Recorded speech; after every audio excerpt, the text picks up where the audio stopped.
Bonjour et bienvenue dans ce nouveau tutoriel crochet. Aujourd'hui, on va faire le sac que j'ai appelé Devon. Il est exécuté en une seule pièce, c'est-à-dire qu'il n'y a pas de pièces à assembler, ça se fait en une seule fois. Donc si vous avez assez de fil, vous n'aurez jamais à couper ce fil jusqu'à la fin. Ma voix est en français sur cette vidéo, mais vous pouvez choisir le doublage que vous souhaitez dans les réglages. N'hésitez pas à changer la vitesse de lecture de la vidéo à votre guise. Merci de respecter la propriété intellectuelle et le droit d'auteur. Donc veuillez à ne pas reproduire ce tutoriel sans mon autorisation, ni à copier le patron écrit, ni à utiliser les images, les photos sans autorisation. Je vous fais confiance, mais je préfère quand même le dire au cas où. Dans ce tutoriel, bien sûr, vous allez avoir besoin d'un crochet, d'un fil qui ne bouloche pas trop parce que ça va être un sac. Donc un fil macramé, du t-shirt yarn, ce que vous voulez.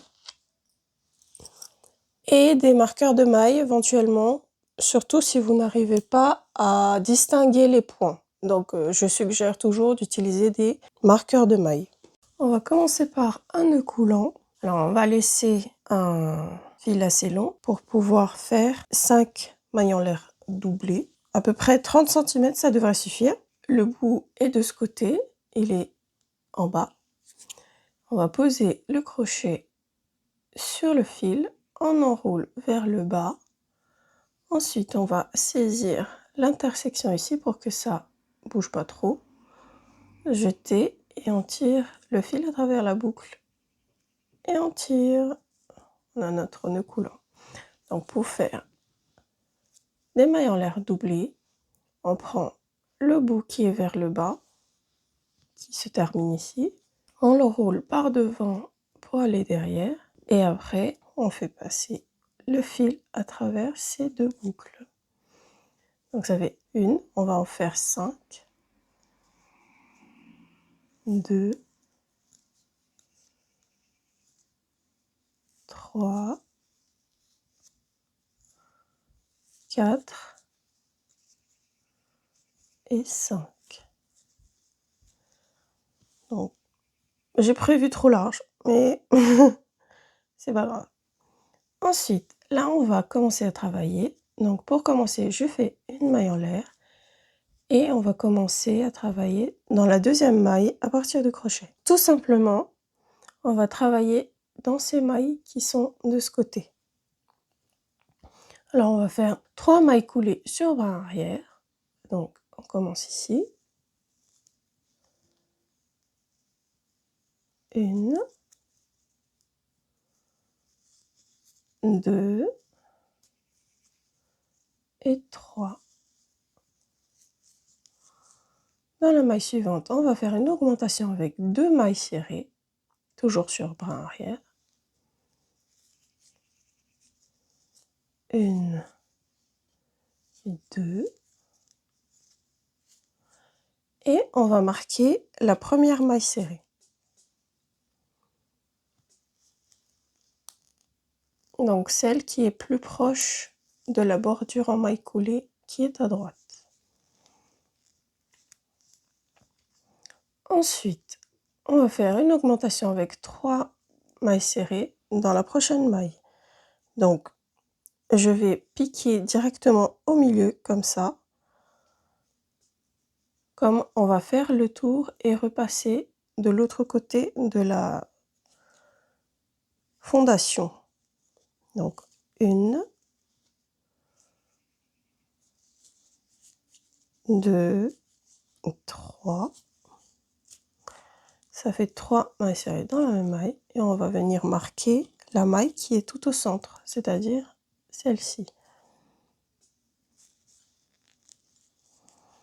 Et ensuite, on va repasser de l'autre côté, on va crocheter par en dessous pour que ce soit symétrique par rapport à ce qu'on a déjà fait. Donc dans la première, toujours sur brin arrière, donc ce brin-ci, on va faire une augmentation avec 2 mailles serrées.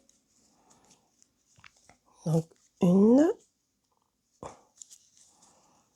et 2 et on va mettre le marqueur de maille sur la maille serrée qui est la plus proche de la bordure.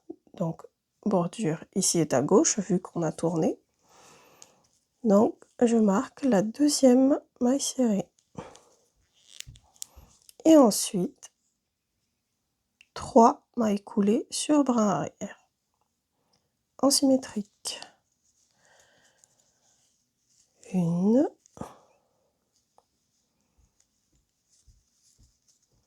2 et 3.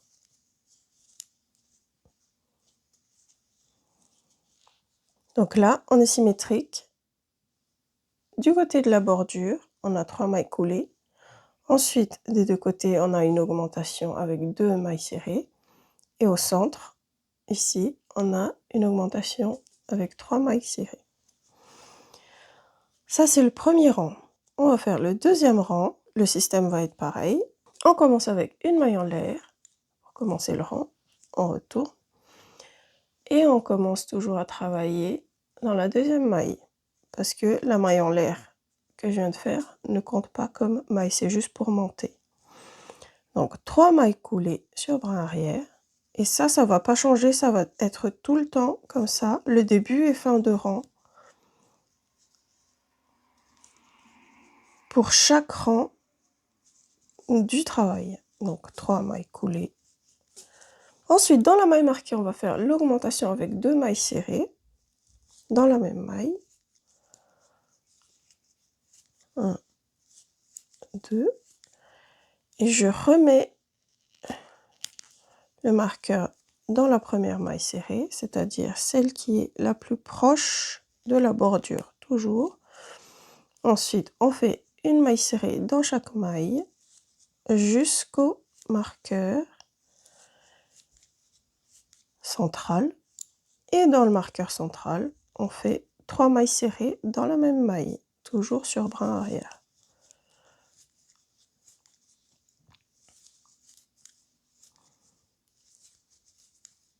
3. Et encore, on remet le marqueur dans la maille centrale, c'est-à-dire celle-ci. 1, 2, 3, celle-ci est au centre. Et on continue. Une maille serrée dans chaque maille jusqu'au prochain marqueur. On va faire une augmentation avec 2 mailles serrées dans la même maille.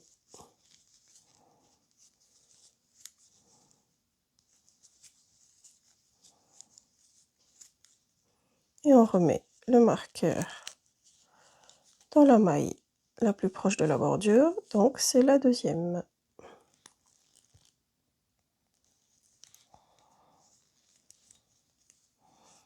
Et enfin, on a les 3 mailles coulées de la bordure.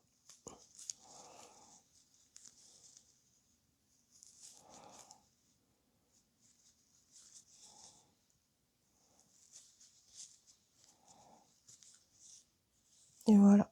On a fini le deuxième rang.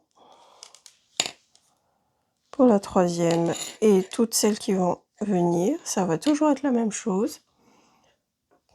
Donc, une maille en l'air pour monter. 3 mailles coulées. Une augmentation avec 2 mailles serrées. Une maille serrée dans chaque maille. Augmentation avec 3 mailles serrées dans la même maille. Une maille serrée dans chaque maille. Augmentation avec 2 mailles serrées dans la même maille. Et 3 mailles coulées. Ça va être la même chose pour chaque rang.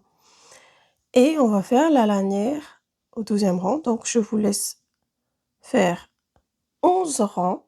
Donc là, j'en ai 2. Il en reste 9 à faire. Comme vous pouvez le voir, un aller-retour forme une petite côte qui monte comme ça. Donc là, j'ai 5 rangs. 1, 2, 3, 4, 5. Chaque côte compte comme 2 rangs. Donc, pour avoir 11 rangs, il faut que j'ai 5 côtes plus une. On a donc les 11 rangs. 2, 4, 6, 8, 10, 11. Et là, on va faire la lanière au début du 12e rang. On va faire 70 mailles en l'air. La longueur de la lanière peut être comme vous voulez. Comme elle est réglable, il vaut mieux l'avoir à la longueur maximum que vous souhaitez, vu que vous pouvez la raccourcir après. J'ai fait une erreur sur la version beige, donc je vais vous montrer avec ce sac un peu différent, mais la lanière va être pareille. Après les 70 mailles en l'air, on va sauter 3 mailles, 1, 2, 3, et on va faire une maille coulée dans la 4e.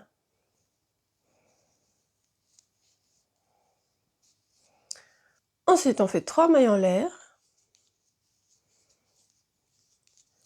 et on va retourner, et on va travailler au centre des 3 mailles en l'air, juste ici. Donc, j'écarte un peu pour retrouver le centre.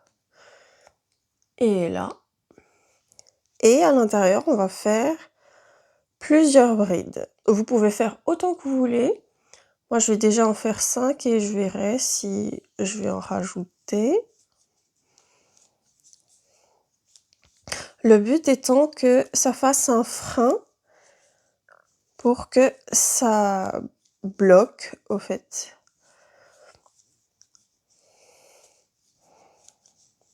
Et que la lanière ne sorte pas du trou.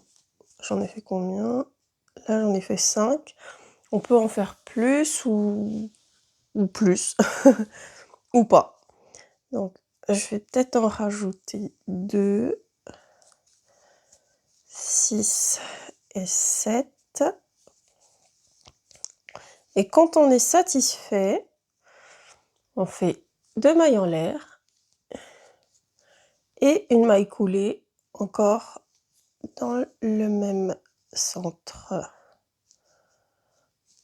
Voilà, donc on a fini la petite décoration qui est aussi le frein, ce qui va bloquer la lanière pour qu'elle se libère pas. Et ensuite, on va repartir sur cette chaînette en maille coulée. Donc, où est-ce que je reprends ici? Parce que là, c'est la dernière maille coulée qui est pour faire le petit rond là. Et on va repartir ici.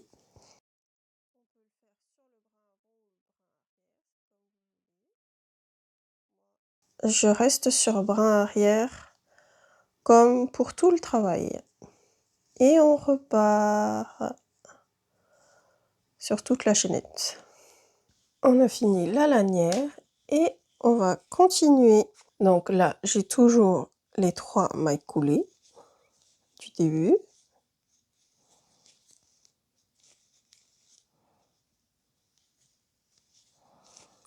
Ensuite, on ne va plus faire l'augmentation qui est ici. Donc, on va faire une maille serrée dans chaque maille, mais ici, on va toujours faire l'augmentation avec 3 mailles serrées dans la même maille.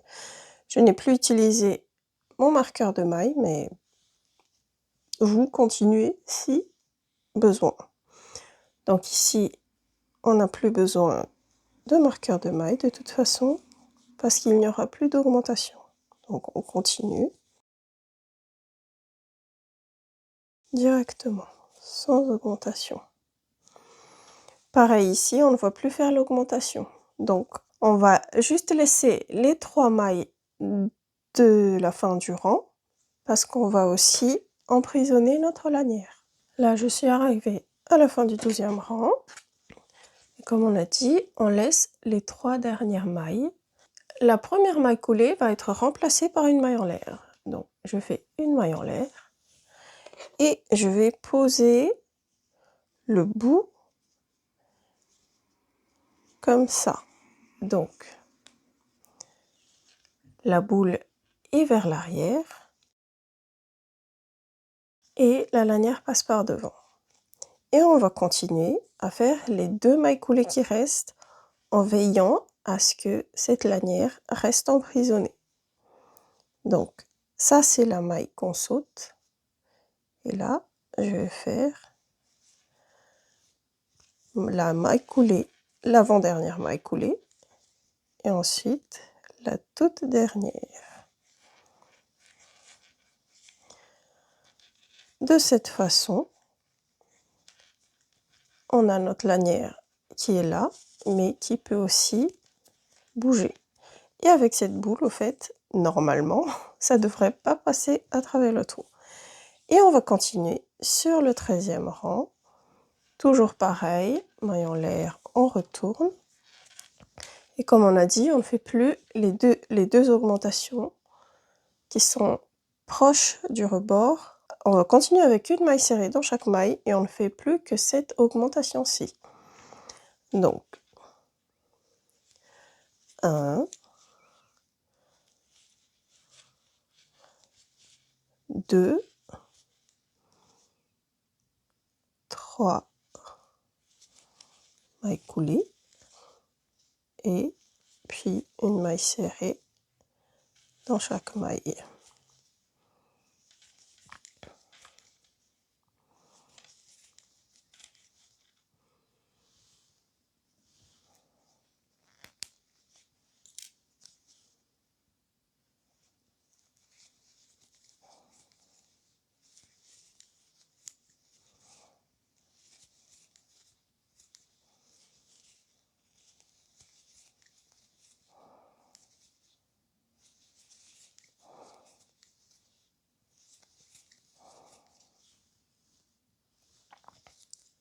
Donc là, si je ne compte pas la lanière qui commence ici, il reste 1, 2, 3 mailles.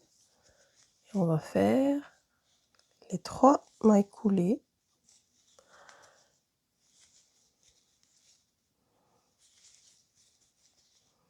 Et on retourne, une maille en l'air, on retourne. Et on continue.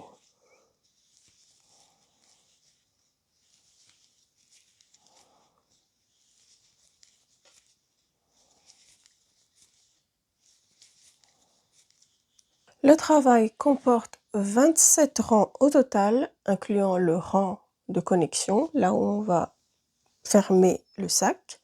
Donc dans la première partie, il y a 11 rangs et à partir de la lanière, on en a 16, dont le 16e est le rang de connexion. Donc on s'arrête à la 15e de la deuxième partie, mais pour la totale, ce sera le 26e et on assemble sur le 27e. Pour compter si on a le bon nombre de rangs, on le met sur cette face, là où il y a notre fil, c'est-à-dire sur la face, je dirais que c'est la face intérieure, c'est l'intérieur du sac. Et on compte sur cette face, on va compter 13 côtes. Donc une côte, c'est ça, c'est-à-dire 2 rangs consécutifs. Donc là, pour l'instant, j'en ai 1, 2, 3, 4, 5, 6 et demi. Donc il faut que j'en ai 13 complètes. Et c'est sur un dernier rang qu'on va faire l'assemblage. Donc je vous laisse faire vos 13 côtes, c'est-à-dire 26 rangs au total, et on se voit après. À la fin du 26e rang, si le crochet est à droite, on devrait avoir 13 côtes. 1, 2, 3, 4, 5, 6, 7, 8, 9, 10, 11, 12, 13. Ce qu'on va faire maintenant, c'est retourner le travail, le placer pour repartir dans ce sens, parce qu'on va continuer à crocheter comme d'habitude au départ, et préparer les marqueurs de mailles. Donc à partir de la toute première maille, ici, on va compter 23 et on va marquer la 23e maille. 23e est ici. Et on va faire pareil. De l'autre côté, on va compter à partir de la bordure, on va compter 23 mailles. 23e est ici. Voilà. Et on va crocheter. Donc ici, comme d'habitude, une maille en l'air pour commencer. Et on y va. Et je fais une dernière maille serrée dans la maille marquée.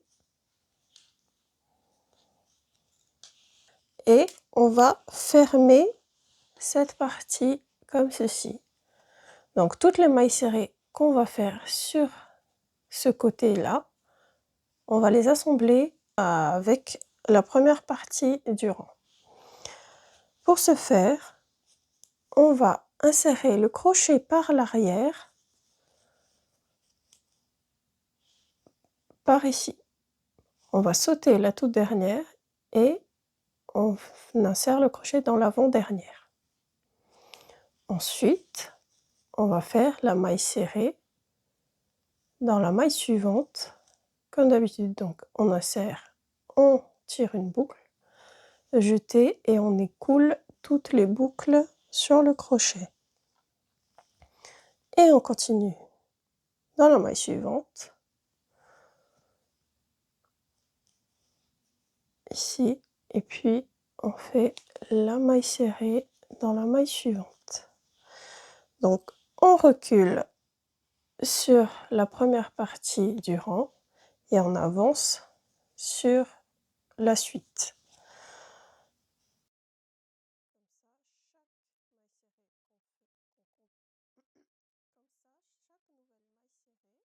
Là, on va faire la dernière connexion, donc dans le dos de la maille serrée et dans la maille marquée. Donc, première maille serrée de l'augmentation avec 3 mailles serrées et les deux autres, on les fait comme des mailles serrées classiques. Donc, pas de connexion sur les deux en plus. Donc là, ça fait 3 au total. Donc là, il reste 3 mailles ici, c'est la bordure. Et nous, on va continuer pareil ici. Donc, on fait les mailles serrées, une maille serrée dans chaque maille jusqu'au marqueur. Et on va recommencer comme ici.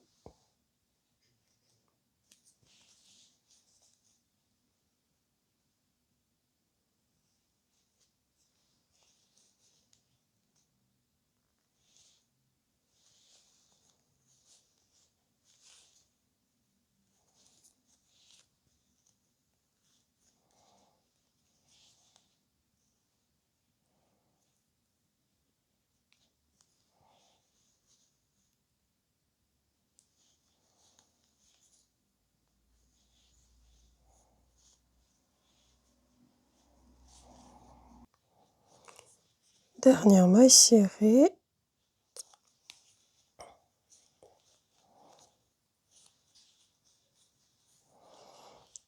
Et là, pour faire les 3 mailles coulées ici, on va les connecter aussi à cette partie. Donc, on insère déjà dans le brin arrière du bas, puis dans le brin arrière d'en haut. Et on fait maille coulée.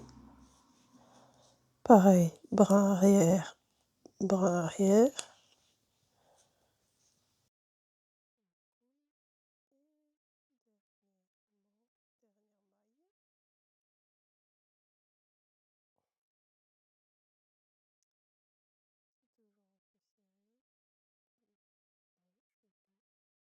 Brin arrière, brin arrière.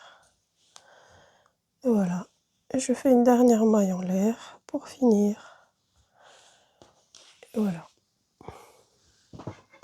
On peut couper le fil qu'on va cacher plus tard.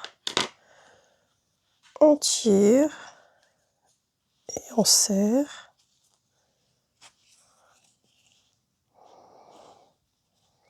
On est encore à l'envers.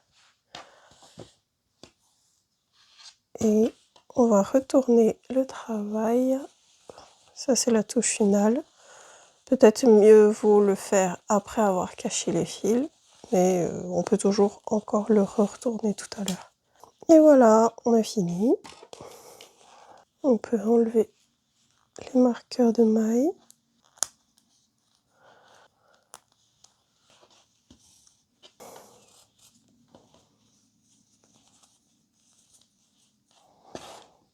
On peut bien observer la différence de taille en fonction du matériel. Donc ici, c'est un fil macramé comme ça. Je ne sais pas comment on appelle quand c'est enroulé, mais il fait 4 mm d'épaisseur avec un crochet de 7 mm et on obtient un sac d'une largeur de 30 cm sur 30 à peu près. Et pour un fil macramé de 3 mm d'épaisseur, mais beaucoup plus souple, avec un crochet de 6 mm, on a un sac de 19 cm sur 19 à peu près. Après, tout dépend aussi de la manière de crocheter de chacun. Choisissez bien votre matériel pour pas avoir de mauvaises surprises. Parce que, comme vous le voyez, plus le sac est petit, plus l'ouverture là est petit aussi. Après, tant que la main rentre dedans, je pense que ça va. Merci beaucoup d'avoir suivi ce tutoriel jusqu'à la fin. Donnez un pouce bleu à la vidéo si ça vous a plu.